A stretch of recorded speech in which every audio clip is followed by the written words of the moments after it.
headlines. Canadians trying to reach the government agencies by telephone are facing difficulties. Canada's asylum system unable to respond to spikes in claims.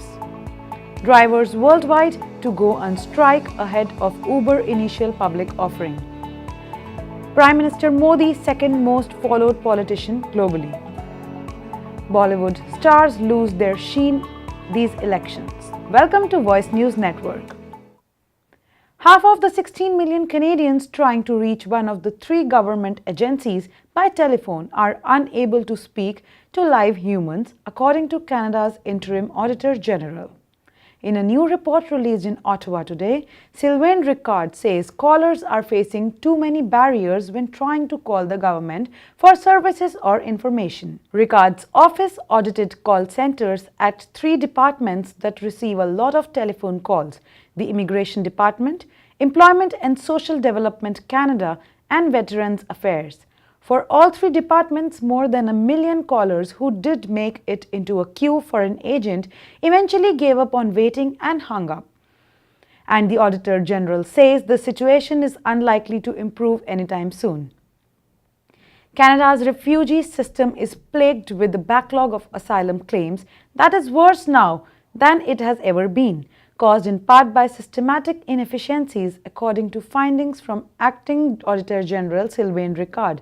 As part of 5 audits of government activities released recently, Ricard's office looked at how quickly and efficiently the 3 government agencies involved in reviewing and processing refugee claims are doing their work. The audit found Canada's refugee system is not able to respond quickly to surges in asylum claims, which has led to a 2-year backlog of claims. Uber drivers are reportedly mulling to go on strike ahead of the ride-hailing giant's initial public offering. Drivers in cities including Los Angeles, New York City, and London would join the strike and log off the apps from 7 a.m. to 9 a.m. Eastern Time on Wednesday, May 8th.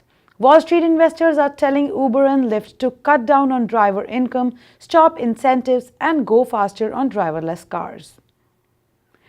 Prime Minister Narendra Modi has become the second most followed politician in the world with a social media audience of more than 110 million on platforms including Facebook, Twitter, and Instagram. A study by Online Visibility Management and Content Marketing (SaaS) platform SEMrush said on Tuesday. The most followed politician globally was former US President Mr. Obama, who has approx 182 million followers on his Facebook, Instagram, and Twitter accounts. Till the turn of the millennium, film stars guaranteed crowds and votes in politics. Political parties wooed them ardently. As a result, top stars like Rajesh Khanna, Vinod Khanna, Shatrughan Sinha, Raj Babbar, Dharmendra, Hema Malini, Jaya Prada, Govinda, and Jaya Bachchan braved the heat and dust of campaigning for their political parties. Some, like Dharmendra and Govinda, could not understand the manipulations of politics and called it a day after one term. Others, like Raj Babbar, Shatrughan Sinha, Hema Malini, and Jaya Bachchan, continue to stand their ground. However, if various political parties are to be believed, the stardust is losing its glitter and film stars can no longer guarantee a win on the seats they campaign for. In sports, Mumbai Indians sailed into their 5th Indian Premier League final as they defeated arch-rivals Chennai Super Kings by 6 wickets in the first qualifier of the IPL 2019 at M.A. Chidambaram Stadium here on Tuesday. Surya Kumar top scored for Mumbai with a crafty 71 off 54 balls, not out. His innings was studded with 10 fours. Surya Kumar, who was dropped twice, brought up his 7th IPL 50 and second this season in 37 balls as Mumbai coasted to 132 for 4 in 18.3 overs. Now in the entertainment world, while social media was busy trolling and making memes on who wore what at the celebrity-studded Met Gala 2019 in New York, actor-singer Diljit Dosanjh and actress Neeru Bajwa created their own desi red carpet moment on the sets of their upcoming film Shada. Diljit on Tuesday took to Instagram and shared a short clip in which he can be seen walking hand in hand with Neeru. Dressed up in a pink, shiny suit, Diljit posed for fake paparazzi and shared a smile with Neetu, who wore a pink dress. While announcing the release date of the film, Diljit treated his fans with his real Met Gala look. Diljit's look grabbed attention on social media users, including actor Varun Dhawan.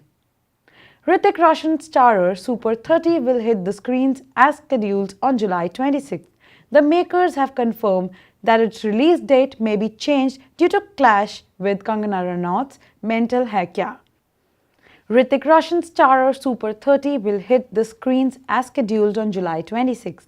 The makers have confirmed that its release date may be changed due to clash with Kangana Ranaut's Mental Hai Kya.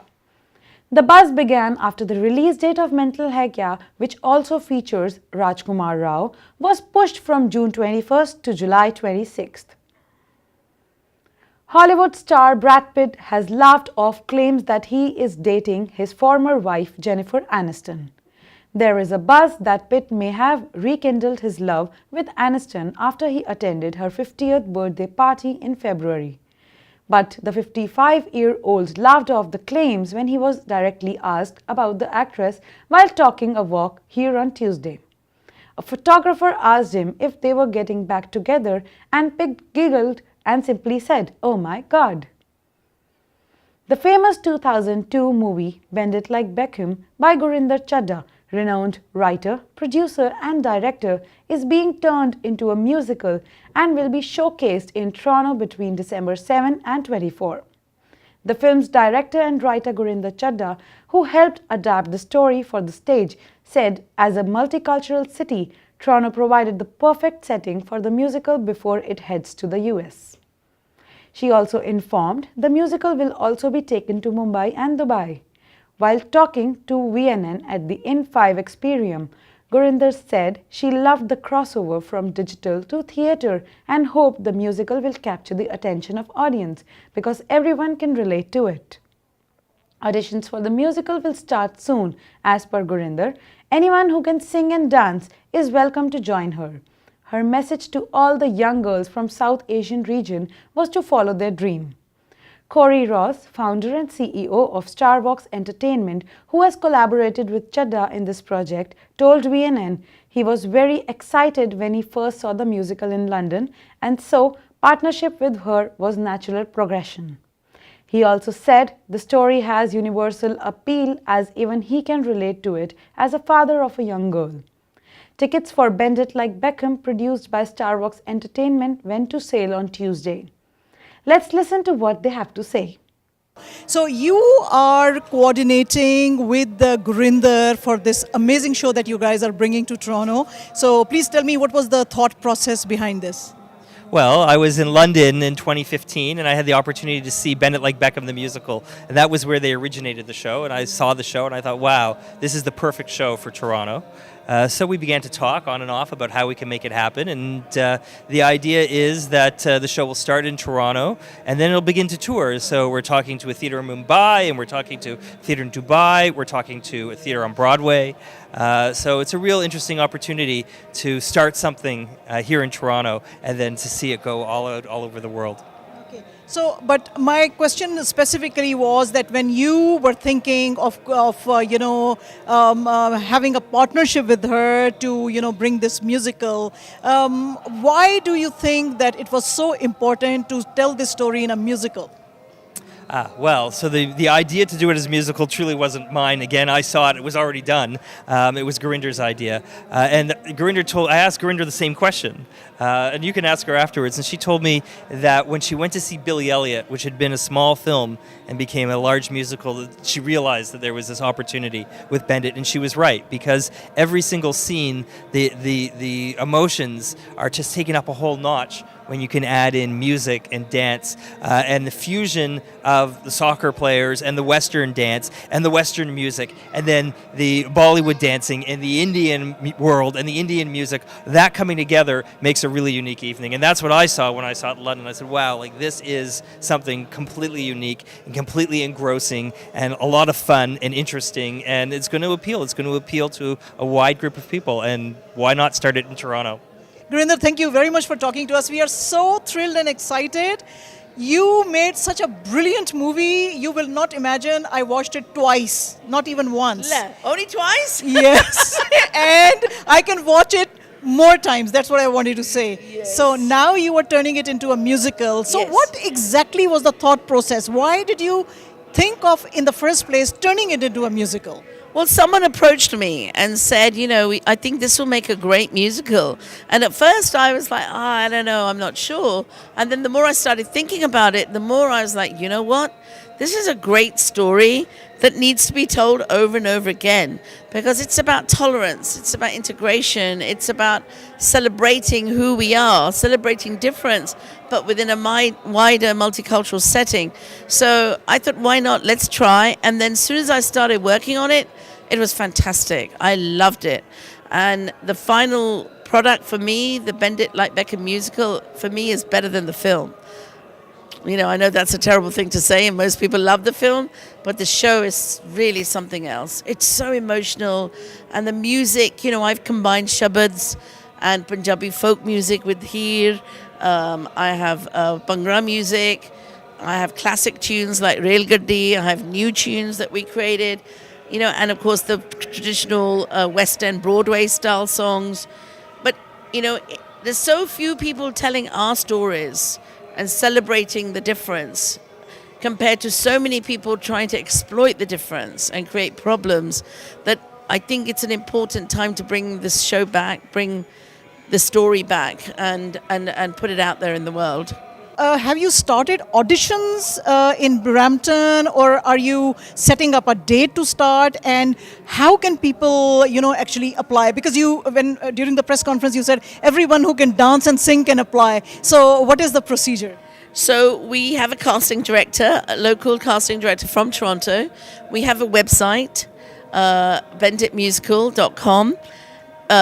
People can go onto the website.